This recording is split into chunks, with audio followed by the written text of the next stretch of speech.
So, hey, welcome to Clean and Sober Stoner. I'm here with Mike from Soon to Be Legends. For some reason, I thought you've been around for 30 years.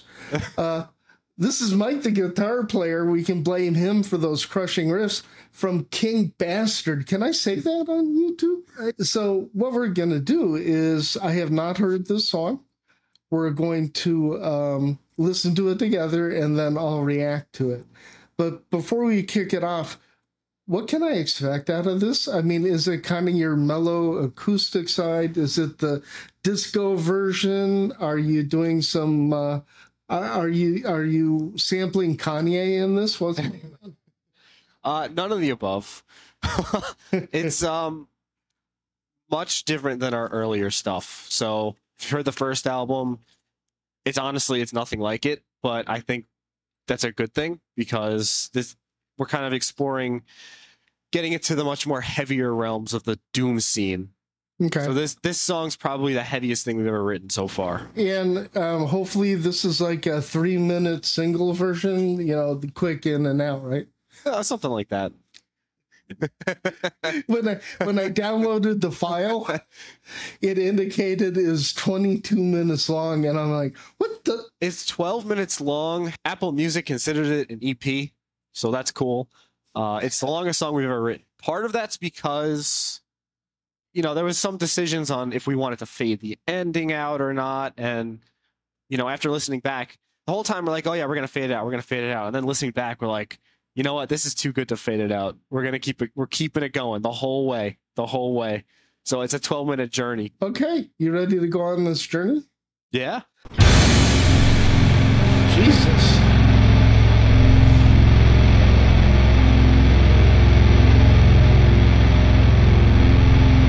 Can I do that again? I wasn't ready for that, man. Okay. I literally went, the hell? I love today's music. Let's try that again.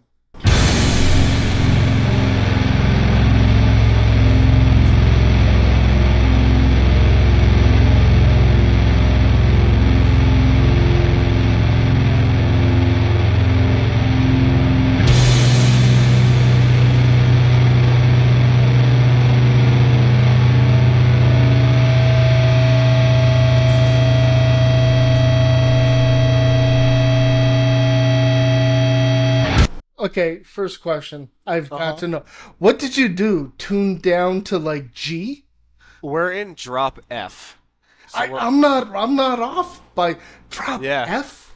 Yes. So I have that 7-string right there. Okay. Is what I used. So I have the lowest string tuned to F and the rest is C standard. Arthur has a 5-string. How big's the string? Is it like a cable? Oh yeah, it can hold up the Verrazano Bridge. They could have used. Oh, I almost made a Baltimore joke. Okay, so now this doesn't sound like you ran through a helix straight into the board. Are these actual amps where you're getting the feedback? Yes. We used actual amps. We set it up in a way.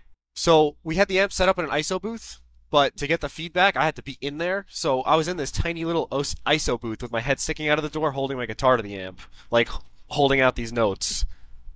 And that's how we got the feedback. That is an amazing crushing sound, and the only thing I can think of, it's a long way to the top if you want to rock and roll. Right? So you're in. So enough of my prattling. I just needed to know, like right off the gate.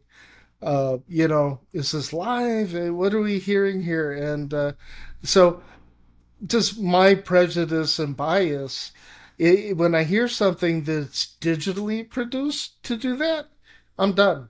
So after 10 seconds, I'm like, okay, I'm going to move on. Yeah. I can't wait to hear how this resolves. Seriously, man, so far so good. So awesome.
Bravo. Thank you. So I get about a minute and 30 seconds of it's like I'm listening to Bell Witch. I'm listening to Beware of Gods, all in this thing, and it's a good minute and 30 seconds that intro.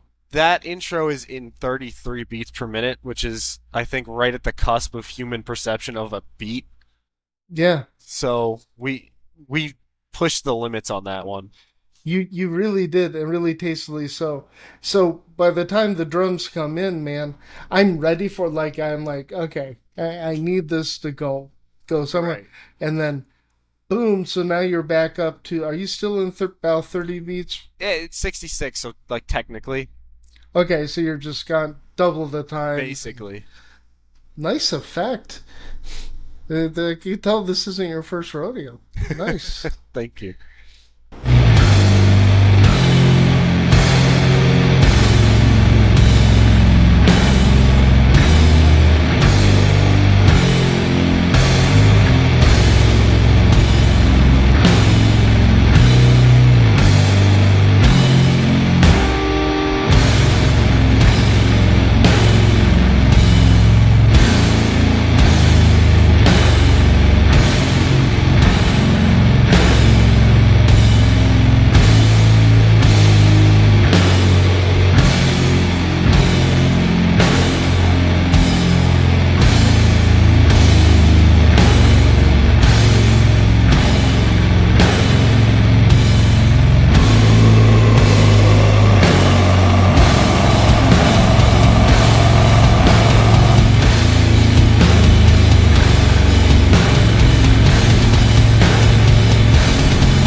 Okay. Did you ever were you born and breastfed listening to Celtic Frost? I grew up on AC/DC and Jimi Hendrix. I swear to God, and it's not derivative. So, but what do you listen to that gets you into this frame of mind? Because I think I'm hearing a bunch of influences, but I'm a reviewer. I don't know squat. What drove you to this particular? Because it's awesome. Thank you. So, to us, what influenced this song mostly is the bands Primitive Man and Conan. I just saw Conan last year. They're By the awesome. way, there's Conan, and then there's everybody else when it comes to sheer power and heavy. A lot of Doom fans tap out at Conan. Primitive Man, I can hear maybe a little bit of Indian. Me being a boomer, I'm thinking Celtic Frost a little bit just in the vocal delivery. But do you deliberately let's settle the debate right now. When you guys get together, does anything that I just talked about even matter? Well, in terms of are we planning on sounding like Yeah. this and that? It kind of just we don't plan when we write on what it's going to sound like. We kind of just we come up with a riff and we build upon it, and it kind of just takes on a life of its own. Our influences just kind of happen as we're writing, but we didn't sit down and write the song and go, it's gonna sound like Conan and Primitive Man. We just kind of started writing some riffs together, and we're like, ooh, that sounds pretty good. Let's throw in some crushing vocals over there. Let's do this riff in 7 and have the drums in 4. Just all this weird shit, and just slowly it becomes what it is. Oh man, great answer. Back to it, man.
Thank you. I don't hear any other guitar. So this feels like you could actually do this live because that chugging, galloping bass that I've never heard that I'm aware of down tuned that far, that's holding everything in. Is there any layered guitar part in here I'm not noticing?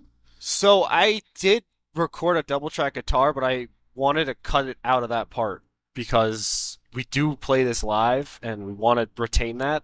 So I want to hear the bass, so we cut it out of that part. So it's just the bass and the drums under it, and then the guitar over. Okay, next thing. One of the hardest things in the world. So you and the bass are existing in the same tone. You're existing in the same register, completely separate. I don't know how. Who did the engineering and the mastering of this? Colin Marston did it. He did our first album, and we really liked how it came out, so we went back to him for this album. So he did everything. Genius level. I know it. How hard it is to actually do what he did on this it's indescribable, and hopefully there's 1,000 other bands going, yeah, mother, it is hard. Outstanding. The sound. By the way, the drums, Jesus. Who's the drummer? Matt Restratton. He's been a drummer for like pretty much the whole time of the band. Good God, man. It sounds like he had a freaking blast just figuring out what to do with this. We torture the shit out of Matt. So we push him so hard. I'm surprised he's still with us because for this song, so this whole album we wrote. Arthur studied abroad in Scotland for like a year. And while we couldn't play live, we wrote this remotely, me and him.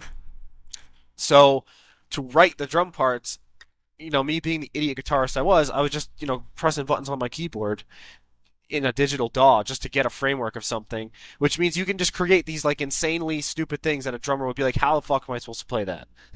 So, we just kind of presented it to Matt like, can you do this? He's like, what is this? But then he got like so like into it where he's like, no, I'm going to play it. I'm going to learn it. And he fucking crushed it.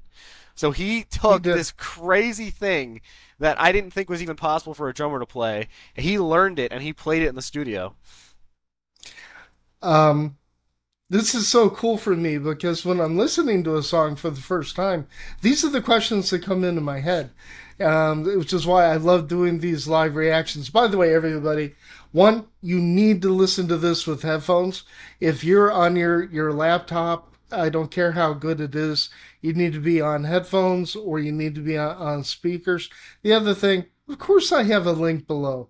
Of course you can listen to this song without me going nah, nah, nah, nah, nah, nah, nah, all over it. Because this single got released around the 4th? The 3rd. Yeah, I figure if I'm within 3 days, I hit the target.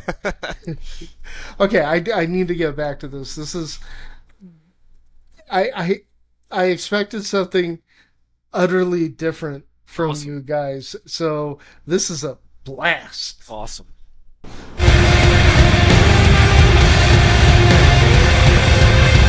It's so good.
I wanted to get back to that.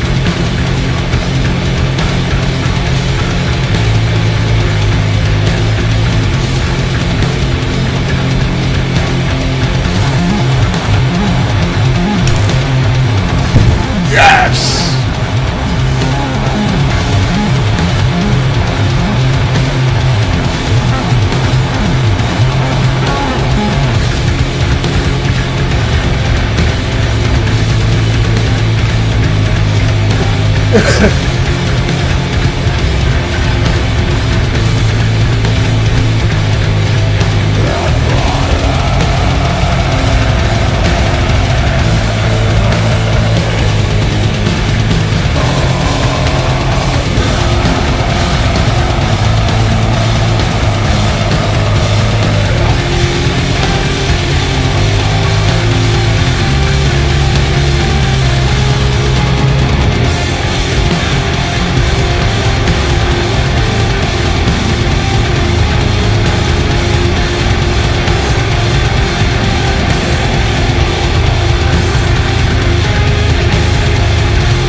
Thank you, man. Oh, good God. I don't even know where to start. I can tell you this is, if I'll edit that goofy part out. If I were listening to this alone, it would have taken me an hour to make it through that. Because some of those guys, I got to go back. And at first, I wasn't sure it was Arthur doing the... Oh, definitely. What the hell? I had no idea he could play like that. Oh, yeah, he's phenomenal. I can't do that shit. He sure as hell can. Good God. This year, I've heard... the music I've heard this year is absolutely phenomenal across the board. I like... Every 2 weeks, I'm like, oh, this will be album of the month. This will be song of the month. This will be album of the year. What I have to reserve until I can get my hands on the whole thing. But that is... What's the reaction been from other people when they hear that? It's been very positive. People definitely they're like, "Oh yeah, it's like the heaviest thing ever," blah blah blah. But I don't.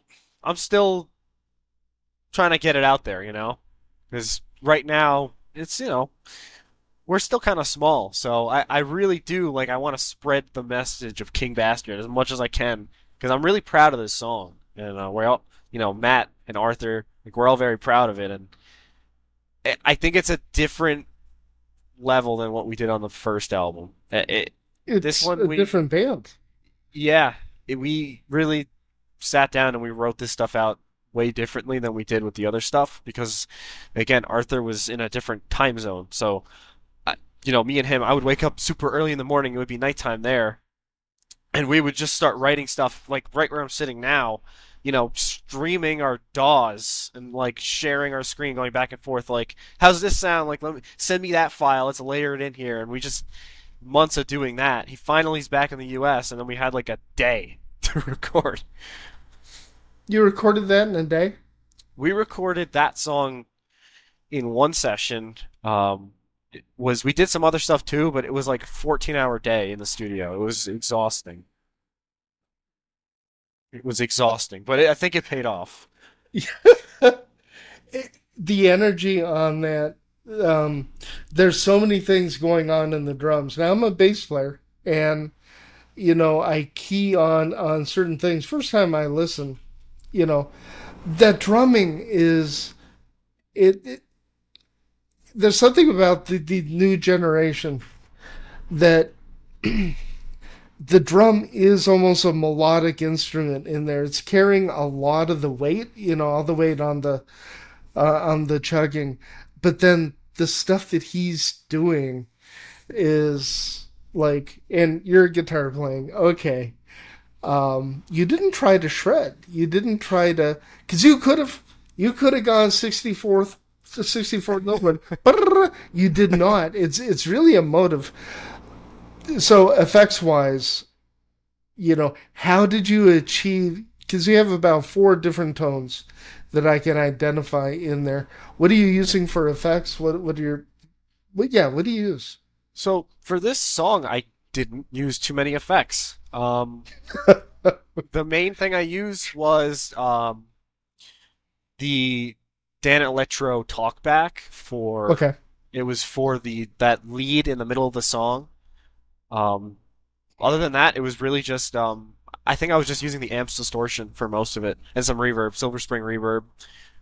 Uh, but I didn't use a lot of effects on this. This song, as we were writing it, I was trying to come up with like, oh, maybe I could do a solo here or some different lead there, but I just kept feeling like it was taking away from the rhythm section. Like this song's a very rhythm section. It's like our showcase of our drummer and our bass player, and I didn't want to take away from that. Like I do some solos on the song before on the album, and I'm like, that's good enough. This is if it ain't broken, don't fix it. Like I'm really happy with how it came out, and like I would feel like weird, like oh I'm shoehorning in a solo. Like it doesn't need it, you know? It didn't. I need to listen to it again. I need to listen to it a few times. Do you guys play live? Yes, we do. When's the next gig? The next gig is on Long Island. It's at this place called Mr. Beery's. They're doing a Doom Fest there, so it's a 2-day thing. Highly recommend you check it out. Like all the greatest local bands in the Doom scene, they're going to be playing it all day, Yeah. Sunday, Saturday. After that, we have 2 shows in Massachusetts. One's in Agawam. One is in Western Mass. I don't know exactly where. You can follow us to see when and where they're at. We're doing Vermont in June 7th, I believe. And then we're doing Maryland Doomfest when the album comes out. Label or self-released? This one's self-released. Do you want to stay self-released? We've been reaching out. We've been trying to Okay. put some feelers out. We've been a little late for this release, but Yeah, I feel you, man. we're already working on new stuff. So, we're totally open to a label at this point. Okay. Okay, and PR, do you have anybody Yes, lined up? we have Claire from Purple Sage. Oh, no, PR. never mind. Claire, dude, you sharing this with me, I've done this a handful of times. That's the most fun I've ever had on Awesome. this. I didn't expect that journey. Awesome. I didn't. What? So just to whet everybody's appetite, how would you compare? Is the rest of the album as heavy, or do you lean back into the more stoner stuff, or what are you doing? We basically took the two. So if you listen to doom metal a lot, you know there's kind of two ends of it. There's like the really really heavy shit, like there's like Conan, Primitive Man, and then there's like more of the stoner rock kind of stuff, which is almost like Kaya sounding. You know, the sword. The first album was kind of like a mix of those things together, Hmm. and this we're kind of taking everything going like that. So we have the super heavy stuff like this, and then we have some super stoner rock sounding kind of Okay. stuff. There's a reason I wore Acid King for this. I really can't wait to hear it. I'm sure everybody else can't wait to hear it. And what date does it drop again? This drops June 21st. June 21st, folks. You heard it here first or for the 100th time. Links are down below, both to Bandcamp, and you have a YouTube video up, and I have links to the band. Dude, is there anything I didn't cover you wanted to hit on? Not too much. If you guys are in the area of any shows we're playing, please come out. Of course. Oh yeah, absolutely, We're gonna be absolutely. playing all summer too, so stay tuned for that. And of course, you know, you can check out the song. It has a music video. Brendan McGowan did it. He did our first music video. Came out fucking awesome. So I highly recommend you check that out. And yeah, just keep listening to shit, man. Okay, man. Thank you very much. And this is Clean and Sober Stoner going, dude.